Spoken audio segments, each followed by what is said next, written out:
Boa noite a todos, meu nome é André Mansano, eu sou médico especialista no tratamento de dores crônicas e nós vamos começar agora mais um Tira Dúvidas ao vivo a respeito de dor crônica, que vai ao ar aí toda quinta-feira das 8h30 às 9h15 da noite. Então quem tiver dúvida, por favor, escreva abaixo dessa transmissão e lembrando que esse vídeo vai ficar gravado ao fim da transmissão aqui na nossa página do Facebook e também no canal do YouTube. Tá? Então, vamos responder primeiro uma pergunta que foi enviada anteriormente. A Marília pergunta, fale mais sobre fibromialgia. Então, Marília, essa é uma pergunta, a fibromialgia é um assunto sempre abordado, né? Porque ele é muito prevalente, né? É uma doença muito comum, digamos assim. Algumas coisas são muito importantes com relação à fibromialgia, eu sempre bato na mesma tecla. O primeiro é o diagnóstico. E por que eu digo isso? Porque a fibromialgia, que normalmente acomete mais mulheres e que cursa com dores pelo corpo todo, com cansaço, insônia, ela tem outras doenças que podem mimetizar a própria fibromialgia, né? Então, por exemplo, problemas na tireoide, o hipotireoidismo, deficiências vitamínicas, algumas doenças reumatológicas, os populares reumatismos. Então é importante que se faça um diagnóstico correto, né? E muitas vezes o diagnóstico não está correto. Em sendo fibromialgia, e é muito importante, o tratamento deve ser multidisciplinar, ou seja, o paciente deve fazer vários tipos de tratamento. É claro que o paciente deve tomar alguns medicamentos que têm como objetivo aumentar até a sensibilidade do paciente, diminuir a sensibilidade do paciente à dor, tá bem? O paciente deve fazer atividades físicas frequentes e regulares. Esse é o tratamento que mais melhora o paciente com fibromialgia. O paciente deve fazer psicoterapia. Então, os estudos mostram que o poder analgésico da psicoterapia é tão importante quanto dos medicamentos, tá bem? E alguns outros tratamentos, como, por exemplo, a acupuntura, né? Então, existem outros tratamentos também. Então, o tratamento deve ser multidisciplinar. A Cristina e a Áurea Branco dão boa noite a todas. A Val Pinheiro diz, boa noite, doutor André, pelo amor de Deus, estou com muita dor atrás das coxas, tá? O que fazer? Mais uma vez, Val, primeiro ponto, diagnóstico. Por quê? Porque dor atrás das coxas pode representar, por exemplo, uma hérnia de disco, tá? Eu vou mostrar para vocês aqui o que é hérnia de disco. Isso que vocês estão vendo aqui é obviamente nossa coluna, aqui no meio, no centro, está o disco intervertebral, que é o amortecedor entre as vértebras da coluna, e ele vai degenerando, né? Ele vai desidratando. E a hérnia é quando ele vem um pouquinho para trás aqui, como vocês estão vendo nessa animação, e comprime esse nervinho que vai para a perna e passa por trás da coxa. Então, um paciente que tem hérnia de disco, ele pode ter dor na coxa. Outra possibilidade, deixa eu ver se eu tenho uma figura aqui.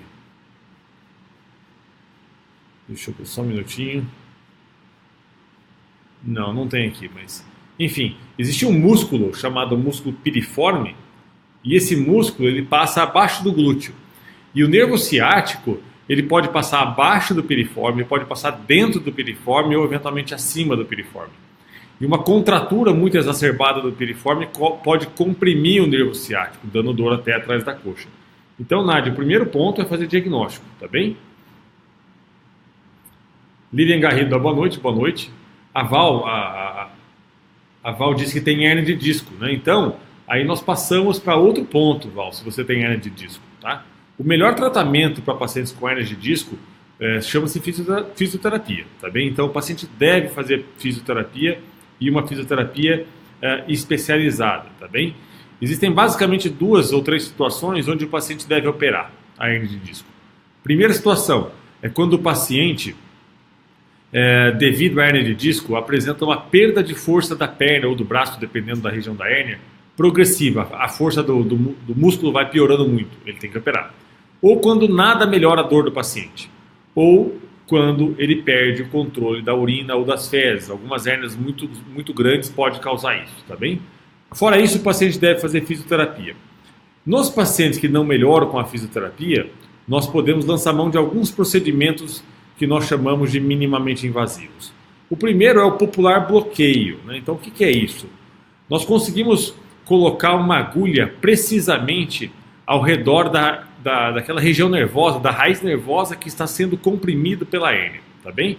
Nós fazemos isso usualmente guiados pelo raio-x no centro cirúrgico. É fundamental que essa introdução da agulha seja guiada por imagem. Não adianta ir no consultório fazer isso sem uma imagem associada. E nós depositamos uma substância anestésica e anti-inflamatória.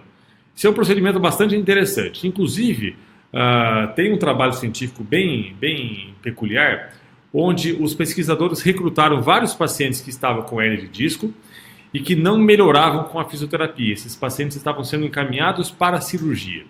E eles fizeram esse procedimento e mantiveram os pacientes em fisioterapia especializada. O que eles perceberam é que basicamente 80% desses pacientes que já estavam na fila de cirurgia não precisaram operar, tá bem? Então, um tratamento bem interessante. Outra possibilidade é o que nós chamamos de descompressão percutânea do disco intervertebral, tá? Esse é um nome feio, mas eu vou explicar para vocês o que significa. Aqui, mais uma vez, mostrando em uma animação o que significa, o que é hérnia de disco, né? O disco vindo aqui para trás e comprimindo a raiz nervosa. Nós conseguimos, através de uma agulha também bem especializada, sem cirurgia, sem necessidade de internação, colocar então esse dispositivo dentro do disco intervertebral, como vocês estão vendo aqui nessa animação. Por dentro desse dispositivo, dessa agulha, nós colocamos um eletrodo que é navegado até a região da hérnia, cauterizando essa hérnia. Esse é apenas um dos dispositivos, nós temos outros, nós temos dispositivos que, por exemplo, aspiram o conteúdo da hérnia. Também é um procedimento bastante interessante, lembrando, só é indicado para aqueles pacientes que não melhoram com a fisioterapia. E é claro que nós precisamos avaliar o tipo de hérnia para ver se isso vai de fato ajudar o paciente, tá bem? Então, para quem chegou agora, a gente está fazendo o Tira Dúvidas ao vivo a respeito de dor crônica. É só mandar suas perguntas. A Maricela dá boa noite, boa noite. A Tamires Pereira diz, fale sobre a neuralgia do trigêmeos, por favor. Então, Tamires, a neuralgia do trigêmeo é uma das piores dores que o ser humano é capaz de experimentar. Então, recentemente, eu falei isso no programa Bem-Estar da Rede Globo, e isso inclusive está no meu site. Então, veja bem. Aqui, o que é... Essa aqui, vai ser melhor. O que é o nervo trigêmeo, Tamires? Primeiro ponto, o nervo trigêmeo fica dentro da cabeça, nessa figura aqui do lado direito, ele está aqui, localizado no centro, tá bem? E ele recebe esse nome, trigêmeo, porque ele tem 3 ramos, tá? O primeiro ramo chama-se oftálmico. Ele vai inervar essa parte aqui de cima do rosto da figura, que está aqui pintada mais ou menos em roxo, tá bem? O segundo ramo chama-se maxilar, e ele vai inervar essa parte do meio do rosto, que está aqui em verde. E o terceiro ramo é o mandibular, que vai inervar essa parte mais de baixo, aqui perto da mandíbula, obviamente, que está aqui desenhado em azul. O paciente com neuralgia do trigêmeo, ele usualmente, deixa eu mostrar aqui para vocês, ele usualmente apresenta o quê? Dores extremamente fortes, tá bem? Em uma ou mais regiões dessas que eu falei, né? Então ou aqui na parte roxa, ou na parte verde, ou na parte azul, usualmente de um lado só do rosto, mas pode acontecer nos 2 lados. A grande maioria refere que as dores são do tipo choque, mas pode ser do tipo pontada e pode ser do tipo fisgada. Uma das características principais, ela vem em crises, né? Então ela começa e para, eventualmente sobra uma dorzinha, mas ela vem em crises. E ela pode, então, ser desencadeada por estímulos táteis. Às vezes o paciente vai falar, dói, vai mastigar, dói, vai escovar os dentes, dói. Tá bem? Algumas coisas bastante importantes, né? Então, o nervo trigêmeo ele não é responsável pelos movimentos faciais, né? Então, os movimentos faciais são de responsabilidade de outro nervo, inclusive se chama nervo facial, tá bom? Outra coisa muito importante, embora a gente sempre peça um exame de imagem para avaliar o nervo trigêmeo, pacientes com neuralgia do trigêmeo, eles podem ter exames de imagem totalmente normais. Então, o paciente que tem uma ressonância normal não quer dizer que ele não tenha neuralgia do trigêmeo. Isso é muito importante, porque o próprio paciente e a família do paciente, ele acha muitas vezes que ele está ficando até maluco, porque não aparece nada nos exames e isso pode acontecer de fato, tá bem? Tratamento da neuralgia do trigêmeo. Basicamente são 3 pilares. Ou a gente usa os medicamentos, frequentemente a gente usa os anticonvulsivantes. Então não é porque o paciente tem convulsão, acontece que os anticonvulsivantes têm a propriedade de estabilizar, de certa forma, aqueles neurônios que estão causando a convulsão, que estão em curto-circuito, e também tem a propriedade de estabilizar os neurônios que causam a dor. É por isso que nós utilizamos nesses casos, tá bem? Procedimentos minimamente invasivos, que eu vou citar daqui a pouquinho, e a cirurgia propriamente dita, que é algo mais agressivo, digamos assim. Então, basicamente, nós temos 2 procedimentos a fazer. Nós conseguimos identificar um orifício ósseo por onde passa o nervo trigêmeo, tá bem? A gente consegue ver isso no raio-x no centro cirúrgico. Ele aparece clarinho aqui, apenas uma questão técnica. O fato é que nós conseguimos colocar uma agulha dentro desse orifício, tá bem? Atingindo o nervo trigêmeo. Um procedimento feito sob sedação, sem necessidade de internação. E aí nós temos 2 opções. A primeira opção é a radiofrequência. Nós colocamos uma agulha por dentro um eletrodo por dentro dessa agulha. Esse eletrodo é ligado a um gerador de radiofrequência que emite uma corrente elétrica que tem como objetivo inativar o nervo, tá bem? A segunda opção é a compressão por balão. Então, ao invés do eletrodo, nós colocamos um catéter por dentro dessa agulha que tem um balãozinho na ponta. Esse balão é insuflado, ele comprime o nervo trigêmeo por um determinado tempo. Essa compressão causa uma falta de sangue no nervo trigêmeo, tá bem?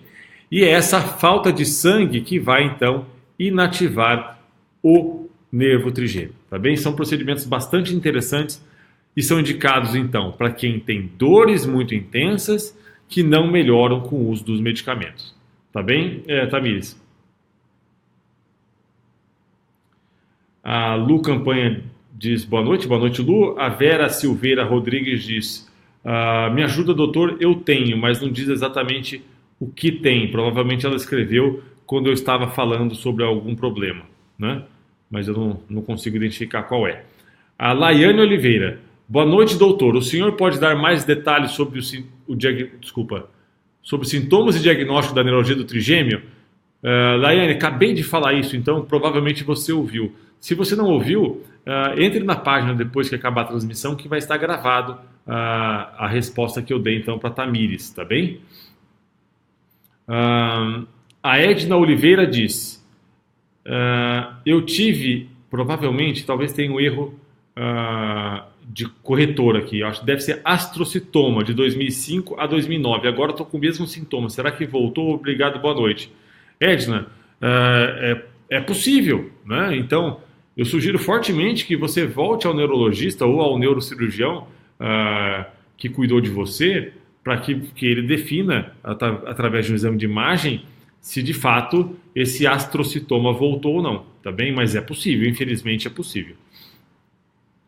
Nádia Regina Pires, tenho fibromialgia, tomei cloroquina, deve ser cloroquina hoje, parei e tomo outros remédios. A cloroquina, ele não é um medicamento indicado para a fibromialgia em si, é mais para alguns reumatismos, tá bem? A Van Mayomimi diz, já fiz artrodese lombar, retirar o material, fiz 2 minimamente invasivas e não resolveu. Tenho tendinite no quadril e uma fissura no fêmur. No momento dói tudo, estou enlouquecendo de dor. O que tomar? Van, eu não posso, obviamente, o Conselho Federal de Medicina me proíbe de passar medicamentos pela internet, até porque seria perigoso. Agora, existem várias causas de dores após cirurgias de coluna, né? E a artrodese é um dos principais tipos de cirurgia de coluna. Isso é fundamental que nós diferenciemos durante o exame físico, tá bom? Então, uma das causas é a formação, então, de fibrose peridural. Eu explico o que é isso. Fibrose é o termo técnico que nós damos mais ou menos para a ocorrência de cicatrizes. E o espaço peridural é o espaço, na verdade, onde ficam os nervos na coluna, tá bem? Então, da mesma forma que quando nós manipulamos, cortamos a pele, forma a cicatriz, onde o cirurgião manipula ali na região dos nervos, podem formar cicatrizes também. E quanto mais cirurgias são feitas, mais cicatrizes podem formar, tá bem? Isso pode ou não aparecer na ressonância, só as mais grossas aparecem na ressonância. Isso pode dar muita dor lombar, que pode descer para a perna, inclusive. Uma das causas bastante importante é o acometimento da articulação sacroiliaca, que eu vou mostrar para você aqui o que é isso. A articulação sacroiliaca, como o próprio nome diz, é a articulação que fica entre o sacro e o osso ilíaco, que é o osso da bacia, tá bem? Ela é uma articulação como outra qualquer, no sentido de ter cartilagem no seu interior, tá bem? Em pacientes que fizeram cirurgias de artrodese, em especial as que envolvem L5-S1, a articulação sacroiliaca ela pode estar sobrecarregada, tá bom? Isso acontece mais ou menos em 30% dos pacientes. E no paciente com dor da articulação sacroiliaca, pode ter então sintomas na região lombar, na região do glúteo, no quadril e até eventualmente nas pernas, tá bom?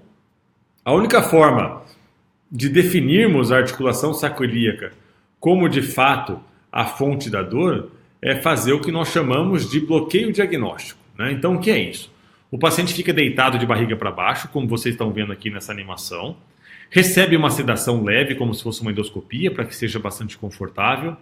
Nós identificamos a articulação sacroiliaca com o auxílio de um aparelho de raio-x no centro cirúrgico, tá bem? Fazemos uma anestesia local e introduzimos, guiados então por esse raio-x, introduzimos uma agulha dentro da articulação sacroiliaca, tá bem? E nós injetamos então uma substância anestésica e anti-inflamatória.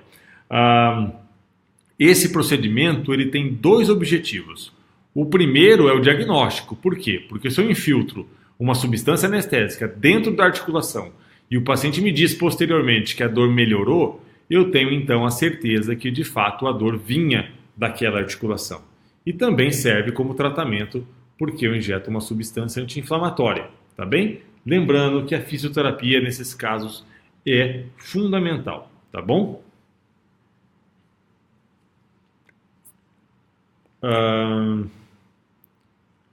A Vera Silveira Rodrigues diz: eu tenho muita dor no corpo, dor maldita.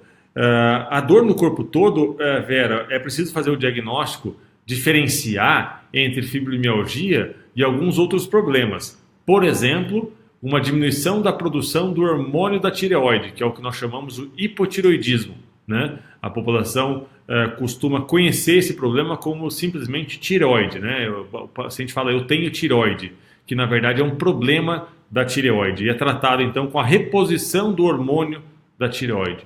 Outros problemas também podem acontecer. Por exemplo, deficiências vitamínicas mais graves, como a vitamina C e a vitamina D, também podem cursar com dores pelo corpo todo. Algumas infecções crônicas, como por exemplo a hepatite C, também podem cursar com dores crônicas. Então é importante que você seja examinada para que a causa seja identificada. Isso é mais importante a princípio. E só assim é possível então que se faça um tratamento mais específico e mais eficaz, claro.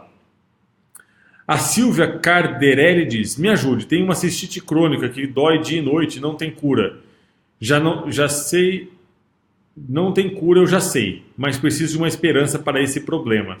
A Silvia, então a cistite intersticial, que usualmente acomete as mulheres que têm dor pélvica e que não aparece nada nos exames, é uma doença bastante sofrida, na verdade, né? Então, quando isso não melhora com os medicamentos, nós podemos lançar mão daquilo que nós chamamos de bloqueio do plexo hipogástrico superior, tá bem? Nome bastante feio, é verdade. O plexo hipogástrico superior é uma estrutura nervosa, um emaranhado de nervinhos que inervam a região da bexiga e outros órgãos pélvicos, tá bem? E nós podemos infiltrar substâncias anti-inflamatórias e anestésicas nesse plexo. E muitos pacientes com cistite acabam tendo bons resultados, tá bem? Seria uma das possibilidades. A Tânia Gozzi diz, boa noite Tânia. A Ruth dos Santos Muniz diz, eu tenho neuralgia do trigêmeo. Ruth, eu falei sobre neuralgia do trigêmeo, depois eu posto aqui para você, tá bom? Embaixo do seu comentário, fica tranquilo. A Laís Viola diz: eu tenho hérnia de disco e desgaste. Então, Laís, é muito comum que pacientes tenham desgastes na coluna e tenham hérnia de disco, tá bem? O que não quer dizer que o paciente tenha dor dessa degeneração, que não quer dizer que o paciente tenha dor desse desgaste ou dessa hérnia de disco. Você pode estar me achando maluco, mas eu te explico. Existem vários estudos que mostram que pacientes sem dor nenhuma, muitos deles têm hérnia de disco e têm desgastes na coluna, tá bem? Então, o que aparece no raio-x, o que aparece na ressonância, nem sempre é a causa da dor, tá bem? A Célia Fossa Lusa diz: boa noite, tenho artrite reumatoide, muita dor nos joelhos. Fiz tomo, deu cisto atrás do joelho, pouca cartilagem, derrame articular, tenho que fazer cirurgia. Então, Célia, veja bem, são coisas diferentes aqui, tá bem? Então, o que eu percebo? A artrite reumatoide é uma doença reumatológica. O que acontece é que o próprio sistema imunológico do paciente acaba atacando as células da cartilagem. Então, o paciente usualmente tem mais dores em pequenas articulações, principalmente mãos, dedos, punhos, dedos dos pés, tornozelo, pode ser no joelho também, tá bem? Cisto atrás do joelho, existe um cisto, tem até um nome específico chamado cisto de Baker, com B de bola, tá bem? Que pode acontecer na parte de trás do joelho. E tem a artrose, que é a pouca cartilagem. Em alguns casos, uma simples punção desse cisto com o esvaziamento do seu conteúdo pode trazer alívio das dores, tá bem? A Tícia Tavares de Lima. Olá, doutor. Sofro há 1 ano com dores e choques fortíssimos na face. Ela põe aqui F2, o F está bem perto do V, deve ser V2, que é o maxilar. Estou indo a um neurocirurgião no dia 11 de abril. Será que me livro disso? Demora para ele começar algum procedimento? Tícia, tem grandes chances de você se livrar disso, porque tem bons tratamentos para neuralgia do trigêmeo. Radiofrequência, compressão por balão, a cirurgia propriamente dita intracraniana. Agora, se vai demorar para ele começar algum procedimento, depende muito da logística com a qual ele trabalha, né? Então, pacientes que vêm com muitas dores, por exemplo, na minha clínica em Campinas, eu faço usualmente procedimentos até no mesmo dia. Agora, tudo isso depende da logística do serviço de saúde que você vai procurar. Mas você tem boas chances aí de ficar melhor dessa dor, sim, porque tem bons tratamentos para isso, tá bem? A Fabiana Vargas diz: tenho hérnia de disco e sinto muita dor à noite ao me virar de posição, e quando levanto trava tudo, tenho que me movimentar lentamente até voltar ao normal, sinto muita dor no período da manhã. É claro que eu não posso afirmar, Fabiana, porque eu não te examinei, mas quando você fala as características da sua dor, me vem muito à mente o que nós chamamos de dor facetária lombar, tá bem? Eu vou explicar o que é isso. Isso que você vai ver aqui são as facetas lombares, são as articulações entre as vértebras da coluna lombar, tá bem? Essas que estão até piscando aqui. E elas são também articulações como outras quaisquer, no sentido de ter cartilagem, né? E está sujeita a processo de artrose. E quando isso acontece, o paciente tem muita dor lombar que pode eventualmente se irradiar para as pernas, confundindo com hérnia de disco, tá bom? Usualmente, o paciente que tem dor das facetas lombares, ele piora muito de manhãzinha, tá bem? Ele piora quando ele levanta e piora quando ele joga as costas para trás, né? No movimento que nós chamamos de extensão lombar, tá bom? Para fazer o diagnóstico disso, é obrigatório, então, fazer o que nós chamamos de bloqueio facetário lombar. Como que funciona isso? Nós, com o paciente deitado de barriga para baixo no centro cirúrgico, sob sedação, né, como se fosse uma endoscopia, com anestesia local, nós colocamos, então, uma agulha dentro dessas articulaçõezinhas, né, em todas elas que nós suspeitamos ser fonte de dor através do exame físico. Injetamos, então, uma substância anestésica e anti-inflamatória, e assim a gente consegue fazer o diagnóstico caso o paciente melhore, tá bom?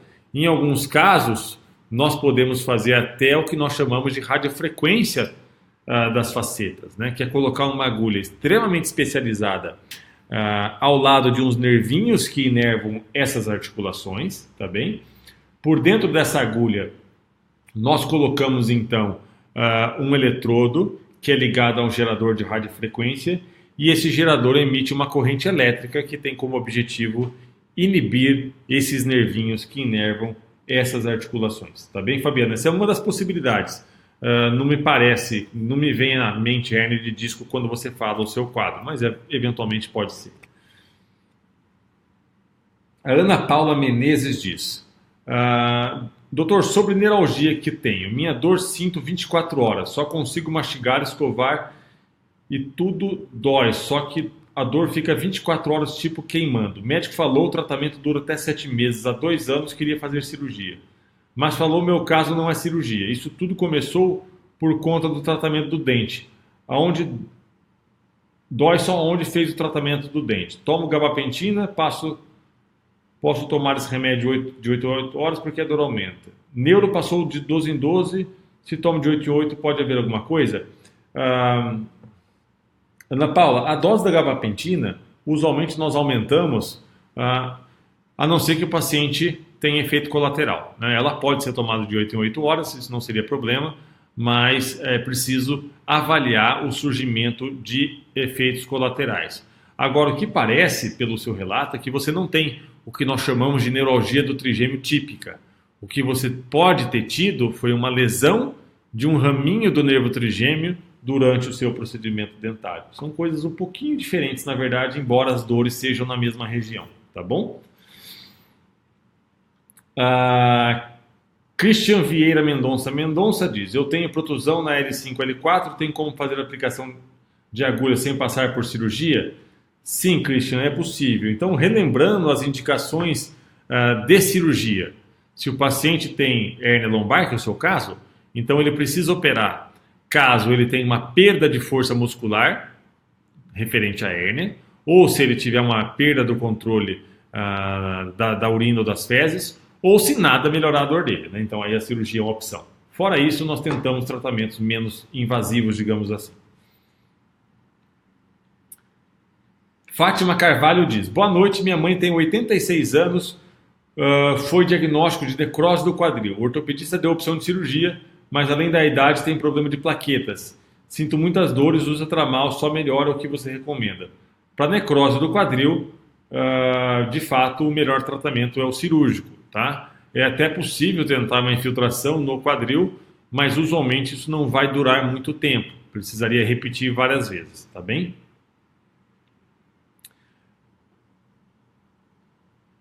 A Cristina Costa Santos diz: doutor, estou muito preocupada com o ator Luiz Fernando Guimarães. Ele vai fazer cirurgia da coluna, tipo hérnia. É perigoso, sou muito fã dele, ele mora perto da minha mãe. Cristina, atualmente as cirurgias para hérnia de disco elas são bastante seguras, tá bem? Elas são cada vez menos invasivas. É claro que, obviamente, eu não vou aqui questionar a indicação da cirurgia dele, mas se ele tem indicação cirúrgica, eu não vejo por que se preocupar dessa forma, não. Tem tudo para correr bem. A anestesia hoje é algo bastante seguro também e com certeza ele vai operar num bom hospital. A Lu Campanha Lopes diz: doutor, os medicamentos amitriptilina, ciclobenzaprina e tramadol causam dependência? Não, Lu Campanha, não causam dependência, não. A Áurea Branco diz: meu marido tem hipertrofia das articulações uncovertebrais cervicais, C4, C5, C6, determinando redução dos forames intervertebrais. Isso pode dar choques nos braços? Pode sim, Áurea, porque esses forames intervertebrais, eles são os buraquinhos por onde passam os nervos que vão para o braço, para a mão, etc. Tá bem? E se tem um estreitamento desses buraquinhos, desses forames, o paciente pode ter uma compressão no nervinho que passa ali dentro. E pode dar choque nos braços sim, tá bem? A Lilian Cristina Plaza diz: boa noite, doutor André. Tudo bem com você? Tudo bem, obrigado, Lilian. Doutor, eu tenho uma neuropatia e dói demais. Eu já fiz muitas sessões de fisioterapia, mas continua doendo. É uma dor terrível na coluna e no corpo todo. O que pode ser? Já fiz uma listese. Qual o melhor procedimento para essa situação? Lilian, veja bem. Uma dor no corpo todo, dificilmente ela vem da coluna. Tá? Usualmente a dor na coluna é um pouco mais localizada. Tá? É possível, eventualmente, até um problema na coluna cervical, dá dor no corpo todo. Mas é muito mais frequente o paciente ter fibromialgia como causa, é muito mais frequente ter um problema na tireoide, uma deficiência vitamínica, um reumatismo, coisa que o vale. Tá?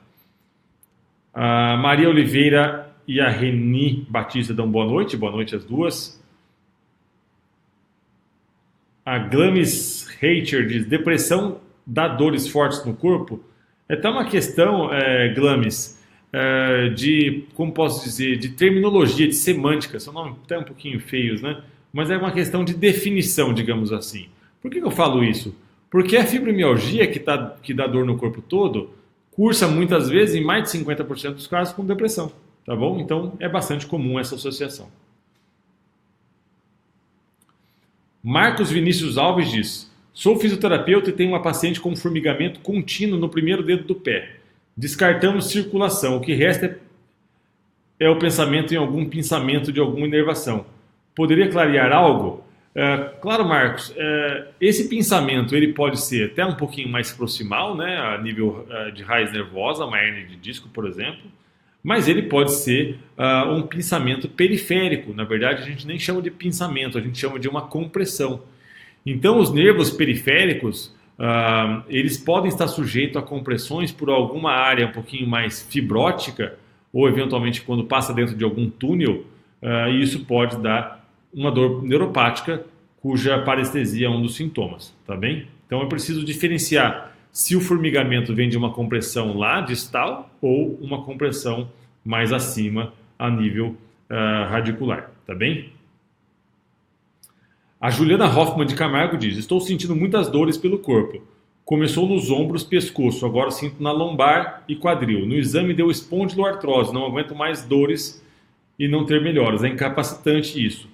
Então, veja bem, Juliana, eu recomendo fortemente para os meus pacientes, mesmo que eles estranhem e mesmo que eles tenham dificuldades no início, a prática de exercícios físicos, tá? Então, em dor crônica, a prática de exercícios físicos é algo extremamente obrigatório, digamos assim.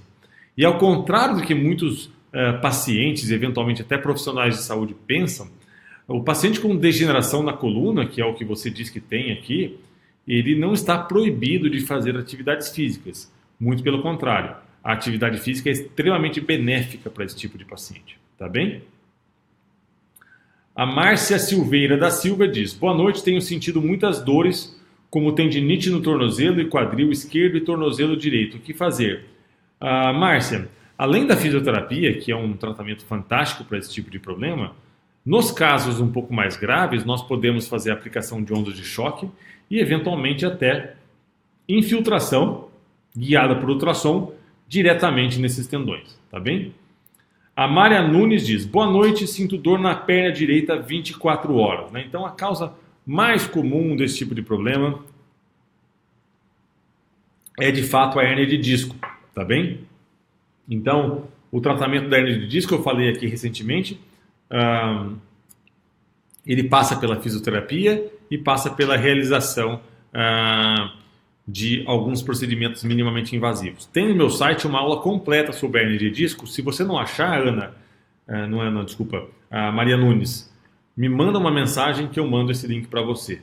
Eu vou tentar colocar aqui abaixo da sua pergunta, tá bem? A Ana Cristina Nicolette Balbi, tenho dores no corpo todo diárias, tenho diagnóstico de fibromialgia, tomo medicação com pregabalina, mas não está dando resultado. O que faço? Ana, eu falei sobre fibromialgia, foi a primeira pergunta do dia. Então, eu peço um favor para você para que eu consiga responder mais perguntas.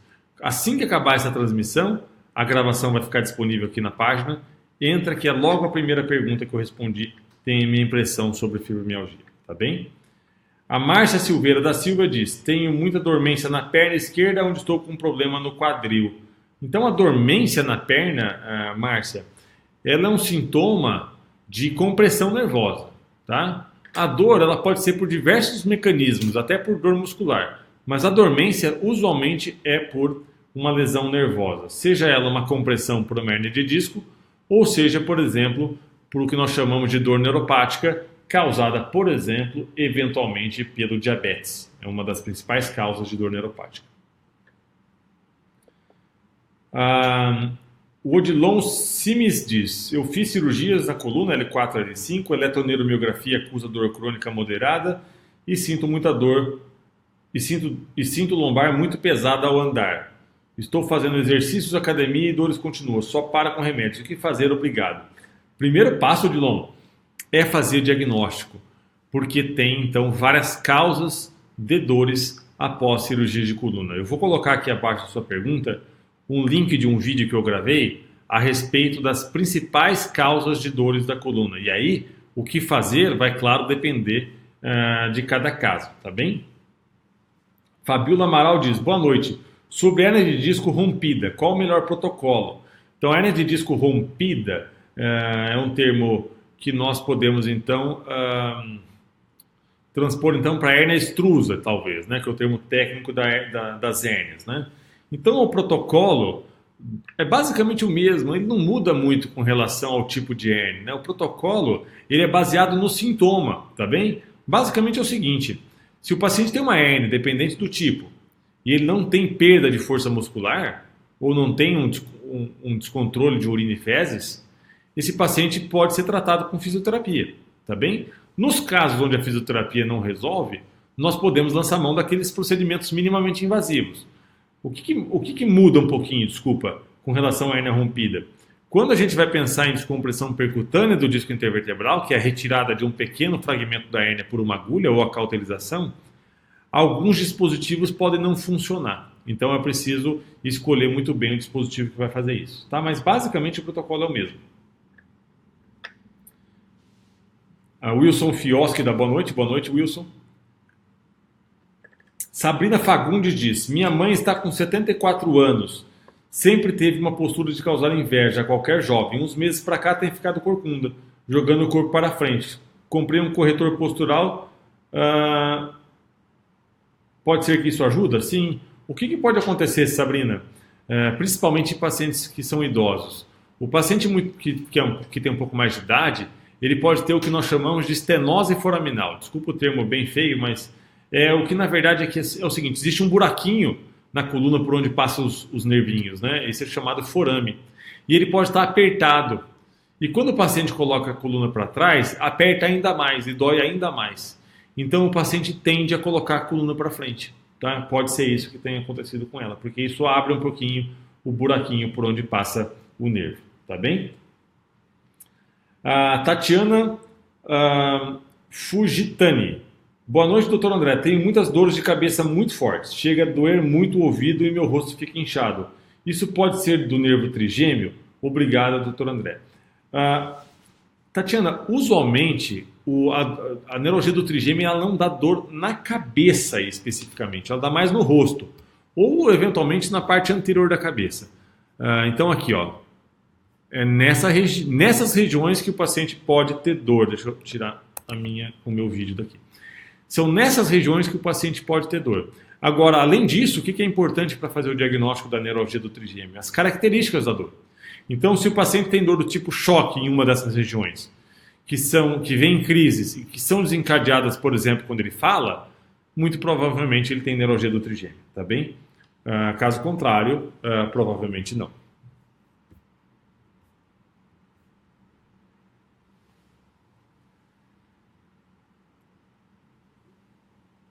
Márcia Silveira da Silva diz: no quadril desgastou 50% da cartilagem, mas perto agora na ressonância apareceu uma bola do tamanho de uma bola de golfe. Márcia, eu não estou vendo a sua ressonância, obviamente, mas a cabeça do fêmur, que se articula com o quadril, ela tem mais ou menos o tamanho de uma bola de golfe. Então, eu não sei se você está vendo um laudo ou se você está vendo a imagem, mas eu não sei, me suspeito que isso seja a própria cabeça do fêmur, tá bem? A Cristina de Jesus Santana. Fiz 8 cirurgias já e não tenho melhoras. Tive uma perfuração da medula, contraí uma bactéria hospitalar. Passo muito mal, tem dias que não consigo andar. Cristina, eu vou colocar também debaixo da sua pergunta o vídeo a respeito de dores após cirurgia de coluna, que pode te ajudar bastante a entender o que pode estar acontecendo, tá bem? A Mariana Leão diz: tenho muita dor de cabeça e nos exames não dá nada. O que fazer? Isso é muitíssimo comum, né, Mariana? Porque a maioria das dores de cabeça, das cefaleias, elas são primárias. O que é isso? Não tem causa, né? Então, o paciente que tem enxaqueca, o paciente que tem cefaleia tensional, isso não altera a imagem, tá bem? Então, uma coisa bastante importante, por exemplo, se for enxaqueca, existem vários fatores desencadeadores da enxaqueca. Então, falta de sono, sedentarismo, jejum prolongado, alguns alimentos, estresse, tabagismo, álcool, então tudo isso tem que ser evitado, tá bom? Existem trabalhos mostrando até que a infiltração de toxina botulínica em um nervinho específico da cabeça, que é o gânglio esfenopalatino, podem melhorar dores de cabeça, tá bem? A Mária Santana diz: doutor, estou com hérnia de disco C5 comprimindo a medula, estou sentindo muitas dores no braço, ombros, coluna inteira, o que fazer? É necessária uma cirurgia? Maria Santana, a cirurgia em pacientes com hérnias, elas são indicadas principalmente em pacientes que têm perda da força muscular. Então, se o seu caso é da coluna cervical, perda muscular do braço, tá bem? Ou quando nada melhora a dor do paciente. Se não for isso, a gente pode tentar alguns outros tratamentos menos invasivos, tá bem? Celice Cruz, que pergunta o que fazer com esporão de calcânio. Então, o esporão de calcânio, que muitas pessoas chamam de fascite plantar. Deixa eu mostrar para vocês aqui o que é a fáscia plantar. Celice, isso que você vai ver aqui em amarelo é a fáscia plantar. É uma estrutura que vai, então, desde o calcanhar até a região anterior dos dedos, tá bem? E ela é responsável, então, por sustentar o pé. E isso pode estar, então, inflamado, como vocês estão vendo aqui nessa animação. E o paciente tem muita dor na região do calcanhar, principalmente quando ele levanta de manhãzinha, tá bem? Isso pode ser tratado com fisioterapia e medicamentos em mais de 80% dos casos. E quando isso não resolve, nós podemos lançar mão de alguns procedimentos, como, por exemplo, a terapia por ondas de choque, onde o aparelho emite choques, não são choques elétricos, é um choque mecânico, e isso vai estimular a regeneração dessa fáscia plantar, tá bem? A Tânia Bertolini diz: meu marido tem uma dor na região da coluna que nenhum neurologista, nenhum ortopedista conseguiu ajudar. Já tomou vários remédios, qual a sua especialidade? As dores dele é na região lombar faz 2 anos já. Então, Tânia, minha área de atuação é justamente dor crônica, tá bem? Independente do tipo de dor crônica. E mais, talvez, de 70% dos meus pacientes têm dores na coluna, que são as dores mais frequentes no mundo, digamos assim, tá bem? A Rosana Freitas diz: boa noite, doutor, eu tenho neuralgia do trigêmeo e fiz a cirurgia de descompressão do nervo e voltou as dores. O que eu faço? Será que é nervo mesmo? Poxa, Rosana, eu precisaria examinar, mas basicamente o paciente com neuralgia do trigêmeo, não sei se você ouviu em alguma resposta minha aqui, basicamente o paciente tem então dores do tipo choque em uma das regiões da face e que são desencadeadas então por estímulos inócuos, como falar, mastigar, escovar os dentes, etc. Se for isso, muito provavelmente é o trigêmeo. E aí nós temos aquelas opções, como por exemplo a radiofrequência ou como por exemplo a compressão por balão, tá bem? Eu coloco aqui abaixo da sua pergunta um link com uma entrevista a respeito da neurologia do trigêmeo. A Adriana Piroli diz: dores fortes na lombar, o que seria? Limpa a casa e trava. Então, Adriana, uma das principais causas de dores lombares são as facetas lombares, né, que eu mostrei anteriormente. Deixa eu mostrar aqui novamente. São essas articulações entre as vértebras da coluna lombar que vocês estão vendo aqui. Elas são articulações como outras quaisquer, tem cartilagem, né? Então ela pode estar sujeita a processos de artrose e causar bastante dor lombar, na verdade, né? Então o paciente costuma ter dor lombar, eventualmente até nas pernas. E nós podemos então, em casos selecionados, fazer uma infiltração diretamente dessas articulações, tá bem? Então, nós chegamos ao fim de mais um Tira Dúvidas ao vivo a respeito de dor crônica. Eu peço até desculpa porque eu não consigo responder a todas as perguntas que chegam Então eu peço também a compreensão de todos. E quem não teve a sua pergunta respondida, uma das opções é mandar uma pergunta inbox para mim. Também peço a compreensão para que tenha paciência, porque eu respondo todas as perguntas pessoalmente. Tá bem? Então todos tenham aí uma boa noite. Até quinta-feira que vem. Um grande abraço.